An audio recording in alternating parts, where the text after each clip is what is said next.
रामायण में मंथरा कौन थी? उसे ही राम के वनवास का कारण क्यों बनाया गया? रामायण बहुत पवित्र ग्रंथ है जिसे पढ़ने से न सिर्फ जीवन में सकारात्मकता आती है बल्कि व्यक्ति को कामयाबी के नए मार्ग भी मिलते हैं। रामायण में जीवन की हर समस्याओं का हल है। वाल्मीकि की रामायण में भगवान राम को पुरुषोत्तम कहा गया है। साथ ही माता सीता की पवित्रता का भी उल्लेख किया गया है। इसमें मौजूद सभी पात्रों का अलग महत्व है। हालांकि मंथरा का किरदार रामायण बदलने जैसा रहा है। हम सभी जानते हैं कि कैकेयी ने राजा दशरथ से वचन मांगा था कि वो उनके बेटे भरत को राजगद्दी पर बिठाए और राम को 14 साल के लिए वनवास भेज दें। हालांकि कुछ अन्य कथाओं के अनुसार मंथरा को इसकी मुख्य वजह माना जाता है। इसी कड़ी में आइए विस्तार से जानते हैं कि रामायण में मौजूद मंथरा कौन थी। क्या सच में इनकी वजह से ही राम जी को वनवास काटना पड़ा? कौन थी मंथरा? कथा के अनुसार जब कैकेयी का विवाह राजा दशरथ से हुआ था तो दासी मंथरा उनके साथ मायके आई थी। माना जाता है कि कैकेयी बहुत सुंदर और गुणी स्त्री थी और वह दशरथ की सबसे प्रिय रानी थी।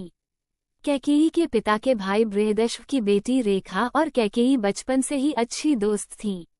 रेखा बहुत बुद्धिमान थी लेकिन उसे बचपन में एक रोग हो गया था। इस रोग की वजह से उसका पूरा शरीर पसीने में भीग जाता था और वह प्यास से तड़प उठती थी।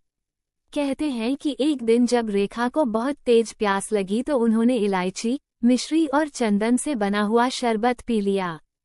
शरबत पीने के बाद उनके सभी अंगों ने काम करना बंद कर दिया। कई उपचार के बाद रेखा ठीक तो हो गई लेकिन उनकी रीढ़ की हड्डी में दोष आ गई। उनकी रीढ़ की हड्डी हमेशा के लिए टेढ़ी हो गई। रेखा ही मंथरा थी। रीढ़ की हड्डी में कमी आने के कारण उनका विवाह नहीं हो पाया था। इसलिए वह कैकेयी के विवाह के समय उनकी अंगरक्षक बनकर अयोध्या आ गईं। राम के वनवास का कारण मंथरा को क्यों बनाया गया? कथाओं के अनुसार कैकेयी राजा दशरथ के साथ एक युद्ध में गई थी। इस युद्ध में कैकेयी ने राजा दशरथ की जान बचाई थी, जिसके चलते राजा दशरथ ने कैकेयी को 2 वरदान मांगने के लिए कहा था।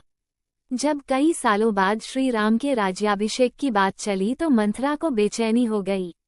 ये सभी बात मंथरा ने जाकर कैकेयी को बताई।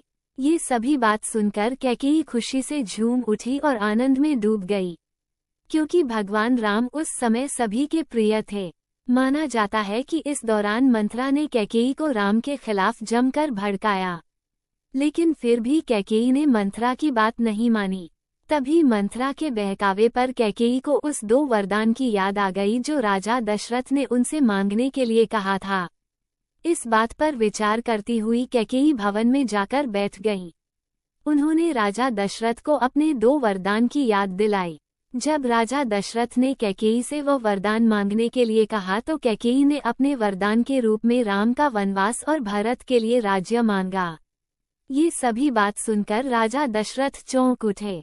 तभी से ऐसा माना जाता है कि कैकेयी ने मंथरा के कहने पर राजा दशरथ से भगवान राम के लिए 14 वर्ष का वनवास मांगा था।